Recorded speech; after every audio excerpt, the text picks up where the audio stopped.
আসসালামু আলাইকুম। আজকে আমরা জানব আমাদের প্রিয় নবী হযরত মুহাম্মদ সাল্লাল্লাহু আলাইহি সাল্লামের সেরা 20টি উপদেশ, যা আমাদের জীবনের জন্য অতি গুরুত্বপূর্ণ। 1. সালাম দেয়া। প্রিয় নবী সাল্লাল্লাহু আলাইহি ওয়াসাল্লাম অন্যতম গুণ ছিল তিনি সবাইকে আগেই সালাম দিতেন।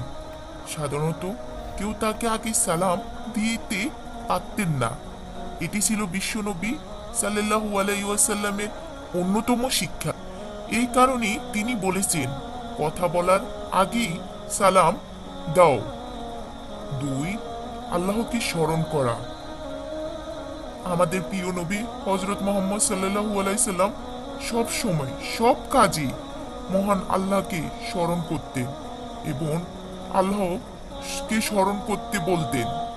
হে ঈমানদারগণ, তোমরা যখন কোনো বাহিনীর সঙ্গে সংঘাতে লিপ্ত হও তখন সুদূর থাকো এবং আল্লাহকে বেশি পরিমাণে স্মরণ করো, যাতে তোমরা উদ্দেশ্য কৃতকার্য হতে পারো। সূরা আনফল আয়াত 45। তাহাজ্জুদ নামাজ পড়া। যারা বিনা হিসাবে জান্নাত যেতে চাও তাদের উচিত যত্নের সঙ্গে তাহাজ্জুদ নামাজ নিয়মিত পড়া। কুরআনে বিভিন্ন সূরায় এই নামাজের প্রতি তাগিদ দেওয়া হয়েছে। তাই প্রিয় নবী সাল্লাল্লাহু আলাইহি ওয়াসাল্লাম পর সাহাবায়ে কেরাম সব যুগে ওলি ও দিনদাররা তাহাজ্জুদ নামাজে রাত কাটিয়ে দিয়েছেন।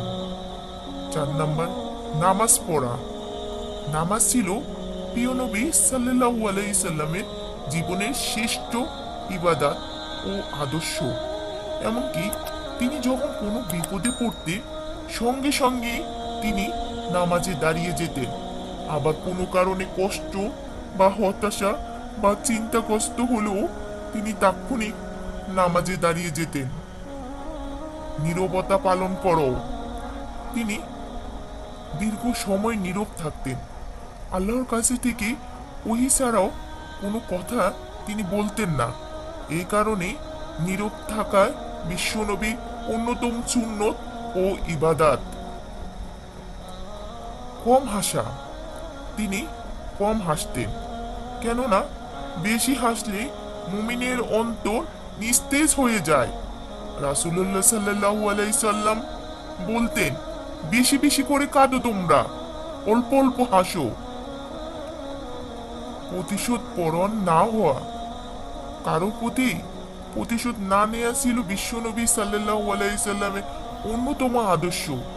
কেউ অপরাধ করে থাকলে ধৈর্য ধারণ করাই শ্রেয়। রাসূলুল্লাহ সাল্লাল্লাহু আলাইহি সাল্লাম নিজের জন্য কখনো প্রতিশোধ গ্রহণ করতেন না। আঘাত না করা। রাসূলুল্লাহ সাল্লাল্লাহু আলাইহি সাল্লাম কখনো কাউকে আঘাতই করতেন না। শারীরিক আঘাত তো দূরের কথা, তিনি কথা বা আচরণ দিয়ে কাউকে কষ্ট দিতেন না। শিশুদের স্নেহ করা। রাসূলুল্লাহ সাল্লাল্লাহু আলাইহি সাল্লামের কোমলমতি শিশুদের প্রতি বেশি স্নেহ করতেন এবং ভালোবাসতেন। 10. পরিবারের সঙ্গে কোমল আচরণ করা। রাসূলুল্লাহ সাল্লাল্লাহু আলাইহি ওয়াসাল্লাম নিজের পরিবারের সদস্যদের সঙ্গে কোমল আচরণ করতেন। পরিবারের সদস্যদের সঙ্গে কোমল ও উত্তর আচরণে নির্দেশ দিয়েছেন। খাবার দাওয়ার, কেনাকাটা, সাংসারিক কাজে পরিবারের সদস্যদের সহযোগিতা ও উত্তম জিনিস দেয়াকে উত্তম ইবাদত ও খরচ বলে উল্লেখ করেছেন। 11. রোজা পালন। রাসূলুল্লাহ সাল্লাল্লাহু আলাইহি সাল্লাম প্রতি সপ্তাহে 2 দিন সোম ও বৃহস্পতিবার রোজা রাখতেন। মাসে 3 দিন আইয়ামের 20 চন্দ্র মাসের 13-15 তারিখে রোজা রাখতেন। 12 নাম্বার, মেশক করা। রাসূলুল্লাহ সাল্লাল্লাহু আলাইহি সাল্লাম ঘুম থেকে উঠে মেশক করতেন। প্রত্যেক ওযুতে মেশক করতেন। 13. মিথ্যা পরিহার করা। মিথ্যা সব পাপের জননী। রাসূলুল্লাহ সাল্লাল্লাহু আলাইহি সাল্লাম সব সময় মিথ্যা থেকে বিরত থাকার কথা বলেছেন। তিনি মিথ্যাকে সবচেয়ে বেশি ঘৃণা করতেন। 15 উপহার গ্রহণ করা। উপহার দেয়া এবং নেয়া সুন্নত। কেউ কাউকে উপহার দিলে তা গ্রহণ করা উৎসাহ দিয়েছেন।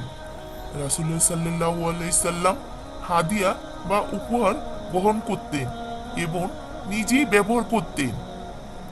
খাবারের দোষ না ধরা। রাসূলুল্লাহ সাল্লাল্লাহু আলাইহি সাল্লাম কখনো খাবারে দোষ ধরতেন না।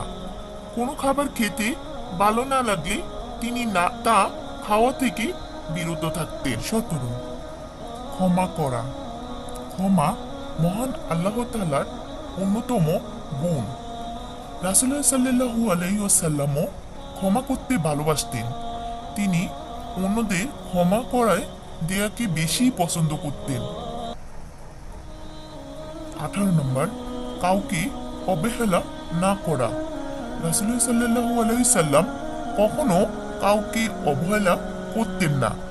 কারোর মর্যাদা বিনষ্ট হোক এটা তিনি কামনাই করতেন না। সবার প্রতি তিনি উদার ছিলেন। বিশেষ করে তার কাছে আসা সব ব্যক্তিকে তিনি সমাদর করতেন। 19 নম্বর সুস্পষ্ট কথা বলা। রাসূলুল্লাহ সাল্লাল্লাহু আলাইহি সাল্লাম ছিলেন সুস্পষ্টভাষী। তিনি ছিলেন সত্য মিথ্যের পার্থক্যকারী। সত্যের মানদণ্ডে তিনি ছিলেন স্পষ্টবাদী। কথা বলার সময় তিনি সুস্পষ্ট ভাষায় কথা বলতেন। তার কথা কেউ বুঝতে সমস্যা হতো না।